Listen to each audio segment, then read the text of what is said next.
a highly requested tennis racket comparison, the new Yonex Ezone 100 8th generation, the 2025 model, versus the Dunlop SX300 300g 2025 version. So guys, welcome to my channel. This is a comparison I'm really looking forward to, but I will have to disappoint you at the beginning because I did not have the opportunity to hit with any of these two rackets, which is a huge shame because I think these are very, very good rackets that can bring you joy on the court when you are looking on power, spin, and the overall control of the ball. So guys, let's go for the comparison. So both rackets are 100 square inches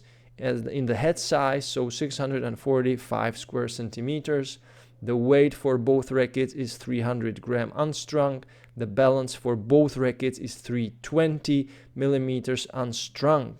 So there it is the same for both rackets. The swing weight, the strung swing weight, based on Tennis Warehouse numbers, is 315 on the Ezone and 318 on the Dunlop.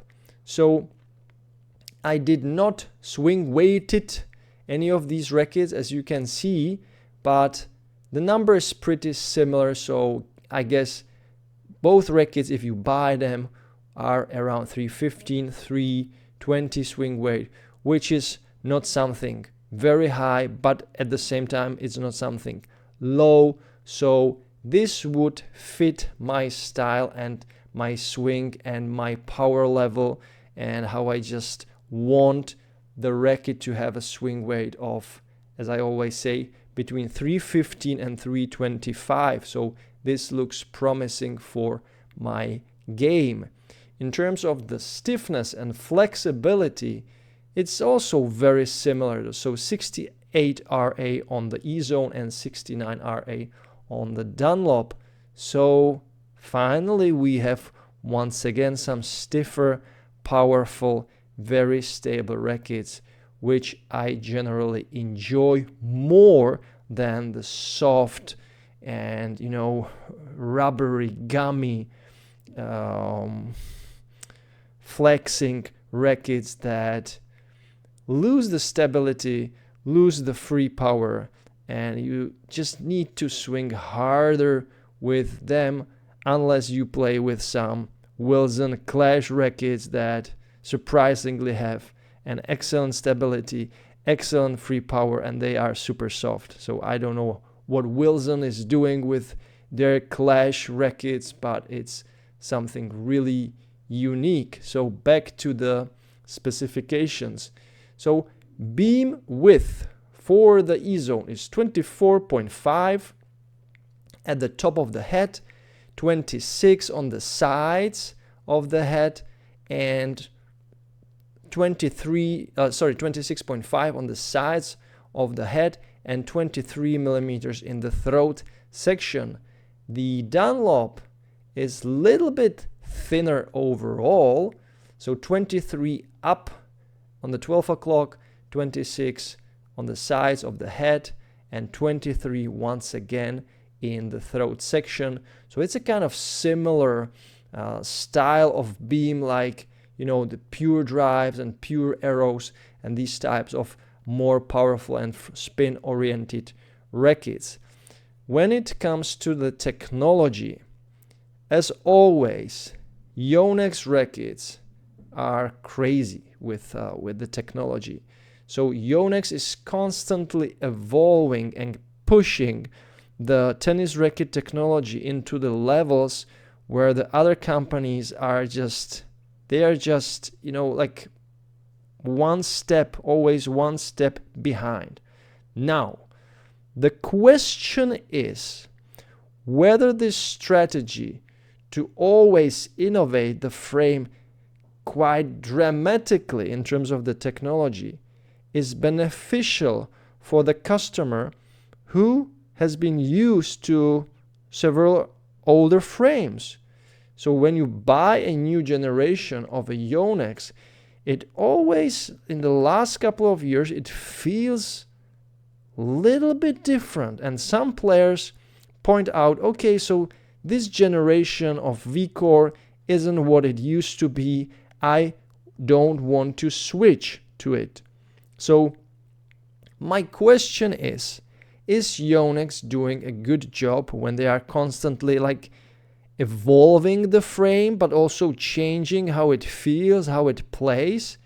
Because, you know, new rackets come out every 2 years now, and players usually won't switch. They just stay with the racket because they feel like the new experience isn't what they were used to. On the other hand, we have the Dunlop racket that has, of course, also technology in it, but it doesn't feel like it's something, you know, crazy scientific. You know, it feels like they are sticking to the kind of basics. There is not so much going on, and the racket will probably feel more stable in terms of the performance that is, you know, going on through the couple of years now. So which is actually a good thing, I believe, because I think that it's good to keep up with the previous customers who eventually will like to switch to a new generation. But when they find out that the new generation just doesn't play like the old one, then why bothering buying this new generation? They will probably jump to a completely new racket. I mean, from a different brand maybe. So there is this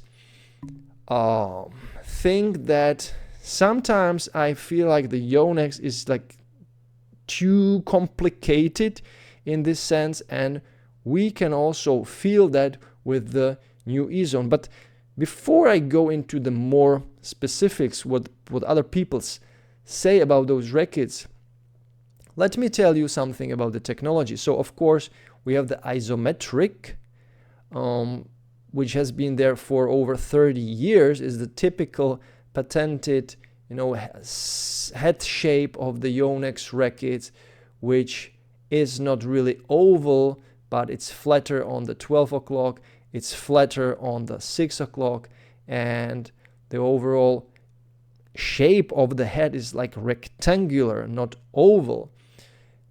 They call the new isometric an energizing isometric. So it should be a feature and improved isometric head shape. And you can see that on the 12 o'clock because the racket is there even more kind of flat than it was previously.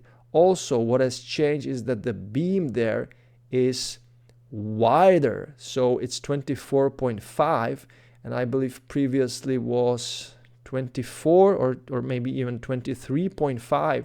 So they have made it once again wider for more power, and that's what brings me to the playability. So they have been doing this changes in the thickness of the beam at 12 o'clock also with the V-Core series, and I've heard many comments from the playtesters and reviewers and owners of the older generations that the new generation with thinner 12 o'clock beam, they were not satisfied with the stability, with the free power. So with the new V-Core, they once again changed it, they made it thicker, and this is how Yonex is kind of, you know, going forward and backwards with the frame thickness, and sometimes it is confusing, and it's not only confusing, it really changes how the racket feels, how it plays, what amount of free power it has, how stable it is, how the plow through is with the racket. And it's like every single new generation of whether it is V-Core or Ezone is quite different. So that's just my knock on Yonex, and I think they should keep it a little bit more simple for the future updates. Anyway, we have also there the 2G NAMD speed composition. Of course, it has been there with the previous generation. I think also with the V-Core series. I'm not sure. Maybe I'm not sure about that, but of course it means that the racquet composition of the graphite and how it is laid up is meant for speed, for a faster reaction of the frame. And what is very much brand new is the Minolon fibers, which are natural fibers that are made by Minomushi bagworms, or how they are called. And these bagworms are creating this fiber, and it is implemented in the throat section for better vibration consumption and better feel, better comfort overall. Once again, some crazy stuff from Yonex, and it's actually not from Yonex. It is by a different company that has invented this Minolon fibers made by the bagworms, the Minomushi. In Japanese, it is called Minomushi. And yeah, they are trying absolutely everything in their power to really make the rackets feel like, you have a racket from the future, not from the present time. Then there is the liner tech. Once again, it was there with previous rackets. I think with the Percept, it was there introduced for the first time. Once again, better feel, better touch. It is once again implemented in some of the parts of the frame. Yeah, only really Yonex knows how exactly this stuff works. Then there is the OPS, is the oval pressed shaft. So the shaft is done with a technology that has been essentially invented in 1969. So it's a very, very old technology that Yonex is still using.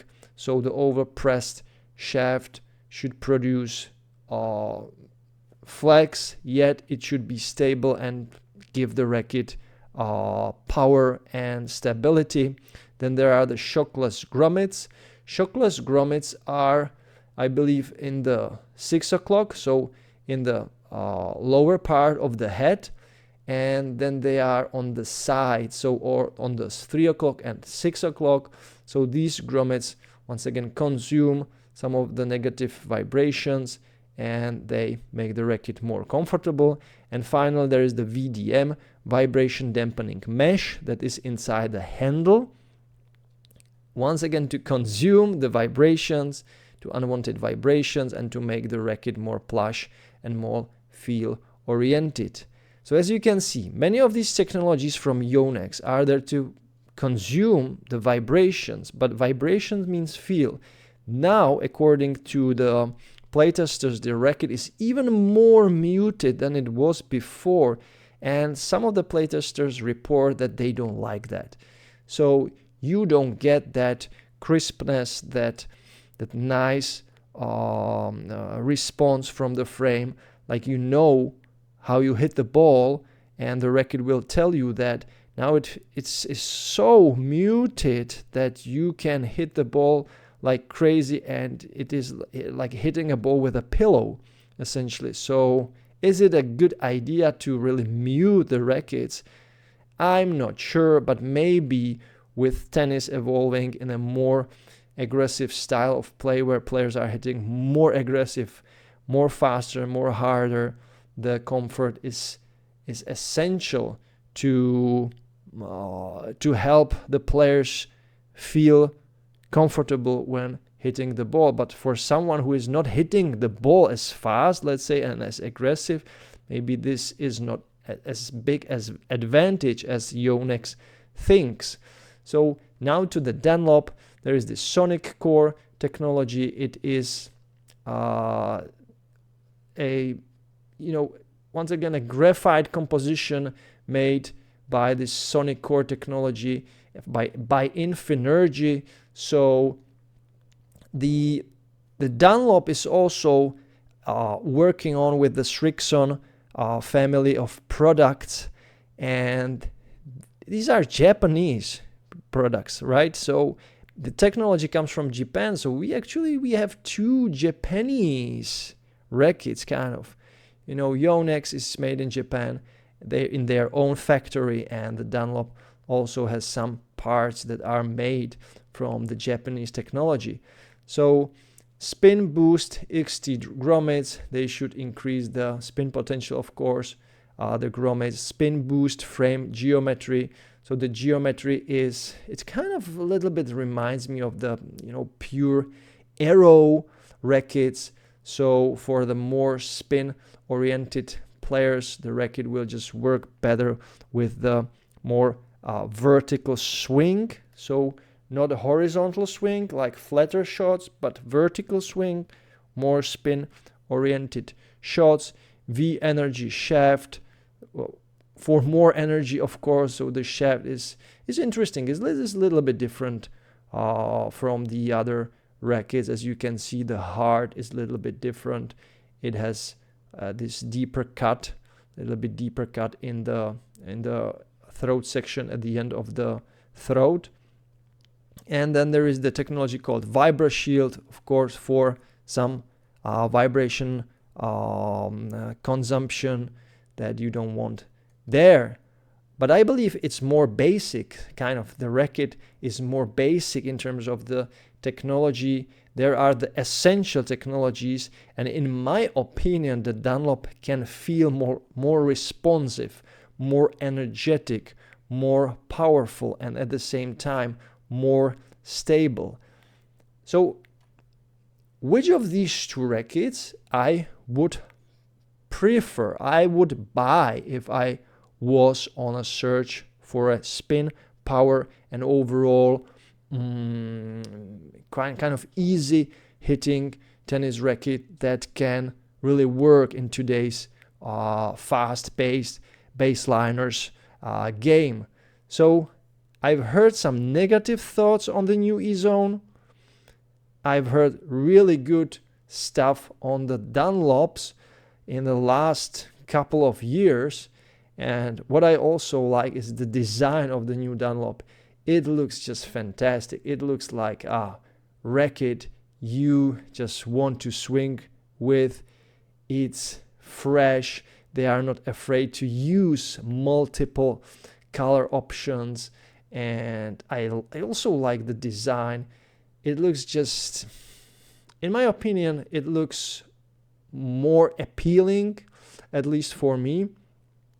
And from the player's perspective, or from the playing perspective, the Ezone, in my opinion, is just too muted now, thanks to the millions of Minolons, or not millions, but Minolon, liner tech, shockless grommets, VDM technology, compared to the more kind of basic technology on the Dunlop that is just, it feels like more like a classic racket, just a little bit improved with the with some of the technology, but not overly like scientifical tennis racket from the future. So I also like the shape of the head. It's more classic. It probably will suit also more different types of styles. So for double-handed backhand, flatter shots also can work with this racket. Spin potential is going to be huge with this frame, in my opinion, and the reaction of the frame will be just more clear, more raw, and overall Dunlop, in my opinion, in this comparison is the winner, at least for me. So now tell me in the comments whether you have playtested any of these two rackets. What do you think about them? I still feel like the Dunlops are very, very underrated. They are probably better, some of the models, than many of the other rackets from the bigger companies, Wilson, Babolat, Yonex, you name it. So Hat, of course. So don't underestimate Dunlop, because they are top notch. The quality of the frame, some of the technology made in Japan by the Srixon, by Infinergy. So guys, let me know in the comments what do you think. I hope you enjoy this comparison. It is quite unusual to compare two rackets that I did not play test. I just read about them or watched some videos. But in my opinion, the Ezone is now a little bit struggling with the identity. And Yonex should think twice when they release their next iteration of any of their racket, whether it will be a Percept, next generation of Percept, or another generation of the V-Core, or who knows, maybe some completely new line of rackets. Make it more simple, more understandable, because there are some misconceptions also when you read through the technology on the Yonex rackets on their side. Sometimes there is just weird info. Sometimes there is even a missing info on a technology.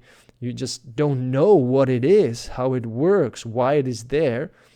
So this should be better explained. And I think the Yonex should continue doing rackets in a way that also the older players who love the previous models can somehow more connect to the new generation of rackets. So just keep the same beam width, just keep the same kind of feel of the racket, and just change here and there, something here and there, but don't make the racket too muted. Don't take the feel away, because you cannot add the feel to the racket. Once the feel is removed, it's removed. You cannot add it back. But when you have a racket that has kind of too much feel, too much vibration, the player can always tinker with the strings, thickness of the string, string tension, strings overall. You can play with a stiffer poly, softer poly, multifilament, hybrid, natural gut, and you can change the feel of the racket. But if it is the feel, if it is not there on a stock racket, you can't give it back. So make the racket once again more raw, more kind of clear feel and crisp feel oriented. And that's all, guys. So I'm at the end of this comparison. Thank you so much for watching, and as always, if you are new, please subscribe to my channel. Join my membership on a monthly basis, just 99 cents, and you will receive access to my big final ultimate reviews of new rackets and other tennis gear in advance, 7 days prior to the public release. And of course, you will support my channel, and you can support my channel in advance by clicking the super thanks button, going to the Buy Me a Coffee platform, hitting the PayPal button, or going on a Stripe. And yeah, I thank you so much for your support, for your comments. That's all for now, and as always, enjoy tennis, play tennis, watch tennis every time, every day, and don't forget to enjoy the manooovrlbity. Bye, guys. You can't be serious, man. You cannot be serious! That ball was on the line!